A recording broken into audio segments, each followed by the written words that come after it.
नमस्कार, मी सविताच किचनमध्ये तुम्हा सर्वांचं खूप खूप खूप मनापासून स्वागत। आज आपण नारळी पौर्णिमा स्पेशल ओल्या नारळाचे लाडू बनवणार आहोत। छान मऊ, लुसलुशीत आणि एकदम रसरशीत असे हे लाडू बनवून तयार होतात आणि चवीला तर एकदम मस्त लागतात। चला तर ओल्या नारळाचे लाडू कसे बनवायचे ते पाहूया। तर इथे मी एक नारळ फोडून घेतलेला आहे आणि या खोबऱ्याचा जो पाठीकडचा ब्राऊन रंगाचा भाग असतो ना तो पिलरने काढून टाकलेला आहे। तुम्ही पाहू शकता छान पांढरे शुभ्र हे खोबरं आपल्याला मिळालेलं आहे।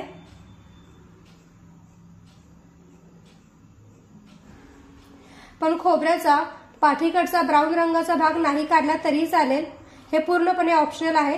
पण आपल्याला छान पांढरे शुभ्र लाडू बनवायचे आहेत, त्यामुळे मी हे काढून टाकलेलं आहे। आणि या खोबऱ्याचे छान असे उभे पातळ काप करून घेतलेले आहेत। आता हे खोबरं आपण मिक्सरच्या भांड्यात टाकूया।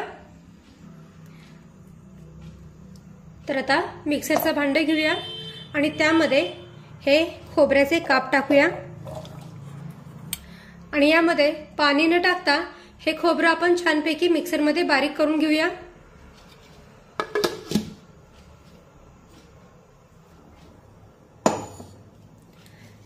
तर पहा, खोबरं मी इथे छानपैकी अगदी बारीक करून घेतलेलं आहे। यामध्ये पाण्याचा वापर बिलकुल केलेला नाहीये। पाणी न टाकता हे खोबरं छानपैकी बारीक करून घेतलेलं आहे। आता हा जो खोबऱ्याचा चव आहे तो एकूण किती वाट्या भरतोय ते आपण पाहूया। माझ्या अंदाजे हे बारीक करून घेतलेलं खोबरं बरोबर 2 वाट्या भरेल, त्यामुळे मी 2 वाट्या घेतलेल्या आहेत। तरी पण पाहूया आपण हे खोबरे किती भरते ते।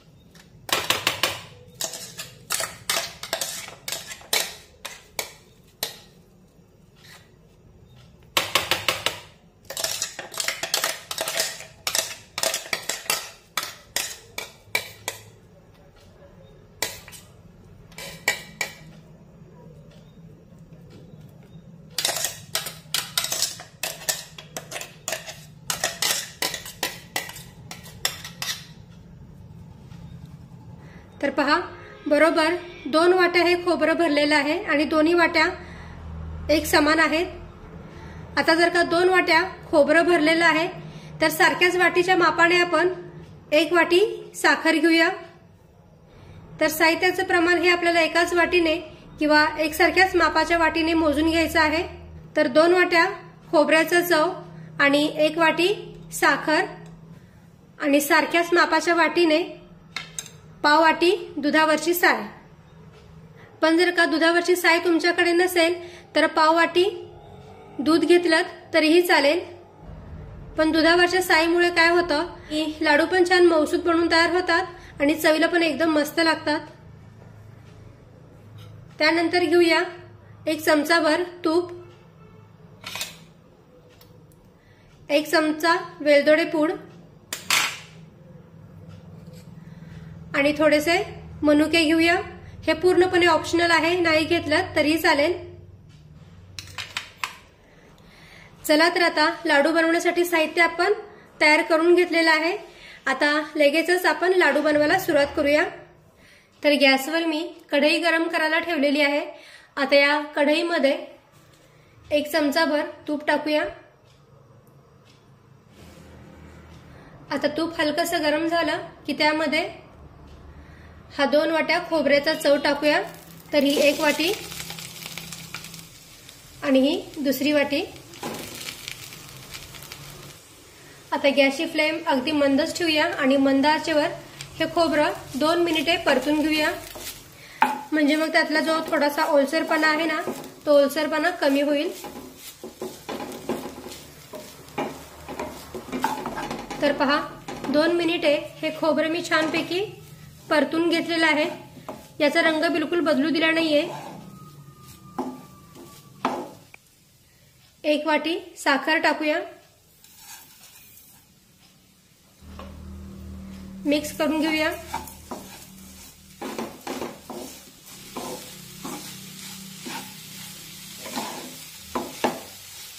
साखर खोबऱ्यामध्ये व्यवस्थित मिक्स करून झाल्यानंतर यामध्ये ही पाव वाटी दुधावरची साय टाकूया। साय नसेल तर पाव वाटी दूध घेतलं तरीही चालेल। आता पुन्हा एकदा सर्व व्यवस्थित मिक्स करून घेऊया।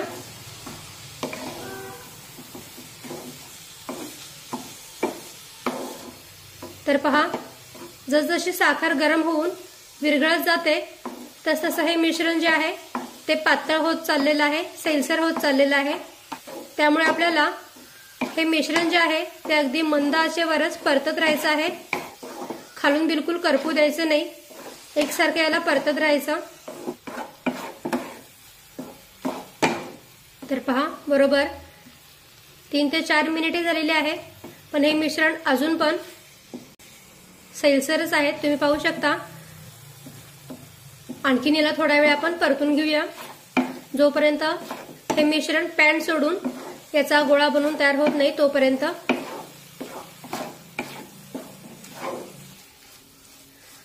आणि आता एकूण 7 ते 8 मिनिटे झालेली आहेत आणि तुम्ही पाहू शकता हे जे मिश्रण आहे ते पॅन सोडून याचा गोळा बनून तयार होतोय।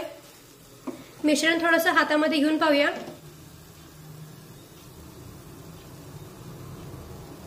तर पहा, याचा लाडू वळला जातोय, म्हणजे हे जे मिश्रण आहे ते लाडू बनवण्यासाठी तयार आहे। आता यामध्ये 1 चमचाभर वेलदोडे पूड टाकूया, मिक्स करून घेऊया।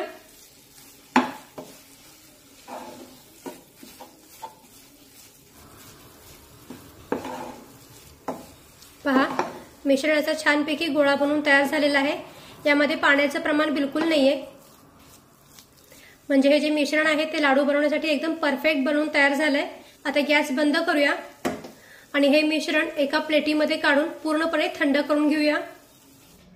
तर पहा, हे मिश्रण जे आहे ते पूर्णपणे थंड झालेलं आहे। छान पांढरं शुभ्र हे मिश्रण बनवून तयार झालंय। आता लगेचच आपण याचे लाडू बनवायला सुरुवात करूया। तर जेवढ्या आकाराचा तुम्हाला लाडू हवा आहे तेवढे मिश्रण घ्यायचं आणि त्याचा अशा पद्धतीने लाडू वळवून घ्यायचा। तर पहा, एका हातानेच किती छान लाडू वळला जातोय।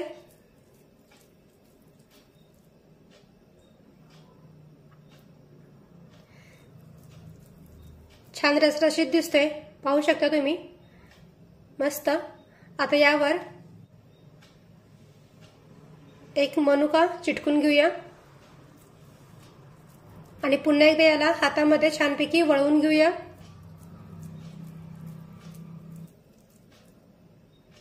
पहा, किती मस्त लाडू बनवून तयार झालाय, छान गोल गरगरीत।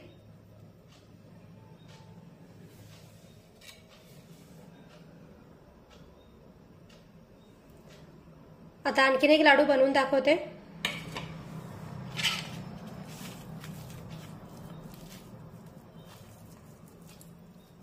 जेवढ्या आकाराचा लाडू हवा आहे तेवढे मिश्रण हातात घ्यायचं आणि त्याचा छानपैकी असा लाडू वळवून घ्यायचा।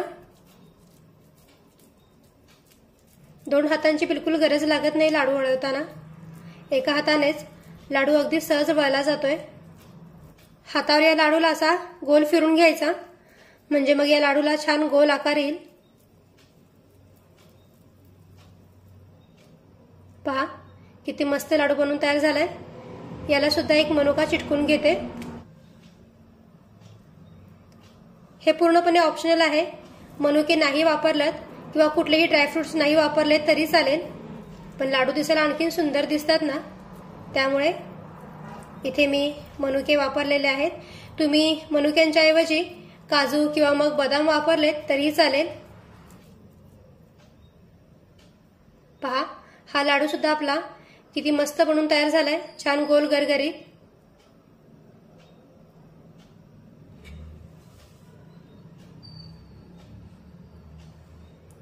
आणि आता अशाच पद्धतीने मी राहिलेल्या सर्व मिश्रणाचे लाडू पटापट बनवून घेते। तर इथे आपले ओल्या नारळाचे लाडू बनून तयार आहेत। तुम्ही पाहू शकता हे लाडू किती मस्त बनून तयार झालेत। हे पहा, छान गोल गरगरीत आहेत, मऊ आहेत, लुसलुशीत आहेत आणि रसरशीत देखील आहेत। बनवायला एकदम सोपे आहेत हे लाडू, अगदी झटपट बनून तयार होतात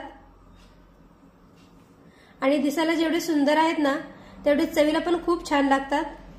तर तुम्ही सुद्धा या नारळी पौर्णिमेला किंवा मग रक्षाबंधनाला असे ओल्या नारळाचे लाडू नक्की करून पहा। व्हिडिओ आवडला असेल तर व्हिडिओला प्लीज लाईक करा, शेअर करा आणि सबस्क्राईब करायला विसरू नका। थँक्यू।